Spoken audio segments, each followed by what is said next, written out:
د افغانستان سیلاب ځپلو سیمو ته د اساسي درملو او روغتیایي وسایلو د مرستې خبر ورکړل شوی. IOM وایي زموږ ټیمونه افغان سیلاب ځپلو ته د اضطراري مرستو په رسولو بوخت دي. ایرانی شرکتونو د افغانستان د کانونو بازار ته د داخلېدو لپاره لیوالتیا ښودلې. روسي چارواکي وایي د اوکراین 11 بي پیلوټ الوتکې او 14 موزایل له منځه وړي. او له رپه څخه په ډله ییزه توګه د فلسطینیانو وتل ګړندي شوي. سلام د NS میډیا درنو مینوالو ستړي مه شئ. که چیرې زموږ چینل ته نوي راغلي زموږ چینل در سره سبسکرایب کړئ. اوس هم بشپړ خبرونه. د روغتیا د نړیوال سازمان یا WHO مشر په افغانستان کې د وروستیو سیلابونو له امله زیانمن شویو سیمو ته د اساسي درملو او روغتیایي وسایلو د مرستې خبر ورکوي. تدروس ادهانوم کیبریسس نن په خپله ایکس پاڼه لیکلي چې د افغانستان په شمال کې د ویجاړونکي سیلابونو له امله چې په نتیجه کې له 300 څخه زیات کسان مړه او ډیر کورونه او روغتیایي مرکزونه یې ویجاړ کړي. ورانیو ته د رسیدو په ترڅ کې د خپلو شریکانو پر مټ 12 ګرځنده روغتیایي ټیمونه استولي دي. د افغانستان لپاره د روغتیایي سازمان څانګې له دې مخکې په بیړنۍ توګه د افغانستان شمالي سیلاب ځپلو سیمو ته د وټنه روغتیایي وسایلو د لیږد خبر ورکوي او ویلي و چې دا مرسته د دې سازمان د هغو روانو هڅو یوه برخه ده چې هدف یې د ویجاړونکو سیلابونو له امله د رامنځته شوو زیانونو ته رسیدل دي.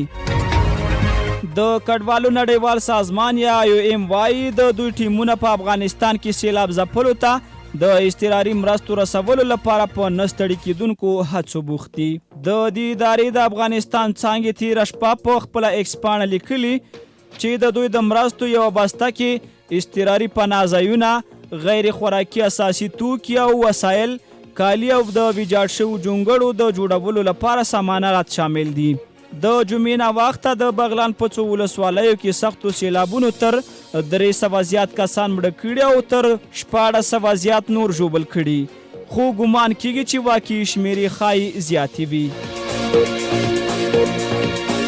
د ایران یوه چارواکي وویل دغه هیواد د کانونو شرکتونه د افغانستان د کانونو بازار ته د داخلېدو لپاره لیوالتیا ښودلې. د ایران د سوداګرۍ خوني مرستیال مشر قدیر کیافا د ایران له ایلینا خبري اژانس سره په هغه مرکه کې چې پرون خپره شوې ویلي په تیرو کلونو کې د افغانستان او ایران ترمنځ په دې باب مذاکرې شوې دي. د په وینا پر ایران لګېدلي بندیزونه د ایران او افغانستان ترمنځ په همکارۍ اغیز کوي او ایران د هغو ضمانت پاڼو په وړاندې کولو کې له ستونزو سره مخامخ وي چې په نړیواله صحنه کې ورته اړتیا لري. د ایران د سوداګرۍ خوني مرستیال ویلي د افغانستان له تیر حکومت سره د قانونو په برخه کې ځینې تفاهم لیکونه لاسلیک شوي وو، خو د اسلامي امارت له واکمنېدو سره تعقیب نشول. د په وینا د افغانستان قانونو ته د داخلېدو لپاره د ایران د قانونو څو شرکتونه یو شوي او د پولادو یو لوی شرکت هم غواړي د افغانستان د قانونو بازار ته داخل شي. د روسیې دفاع وزارت وایي چې هوایي مدافعي سیستمونو یې د اوکراین 11 بي پیلوټ الوتکې یا ډرونونه او 14 موزایل له منځه وړي دي. دغه ډرونونو او موزایلو د روسي بلګرډ، کورسک، لپیتسک او د مسکو لخوا اشغال شوي د کریمیا ټاپووزمه سیمې په نښه کړې وي. روسي چارواکي وایي چې په بلګرډ کې هغه مهال 14 تنه ووژل شول چې د یوې ودانۍ یوه برخه د اوکراین له موزایلونو د ټوټو د راپرېوتلو په نتیجه کې راونړېدل. د چارواکو په وینا دغه توغندي د روسیې د هوایي مدافعي سیستم ویشتی و. د روسیې دغه ادعا سمدستي په خپلواکه توګه نه ده تایید شوې.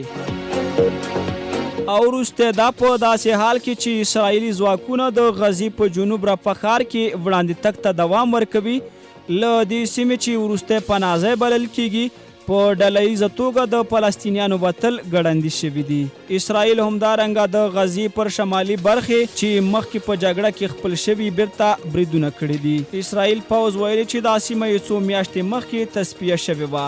د حماس ډلې چې امریکا او اروپایي ټولنه یې د یوې ترهګرې ډلې په توګه پیژني، یو شمېر وسلوال پکې بیا منسجم شوي وو. رفح چې د حماس وروستی پیاوړی سنګر بلل کیږي د اسرائیل لخوا اوسیدونکو ته د وتلو د امر وروسته شاوخوا 300,000 کسان خپلې مینې پریښي دي. په غزه کې د روانې جګړې له کبله د سیمې ته د 1 میلیون څخه زیات فلسطینیانو پناه وروړې ده. اسرائیل ویلي د حماس د بېوسلې کولو لپاره باید پر رفح کې پوځي عملیات سرته ورسوي. له پاملرنې او توجه مو نړۍ مننه. تر بیا ښې چارې.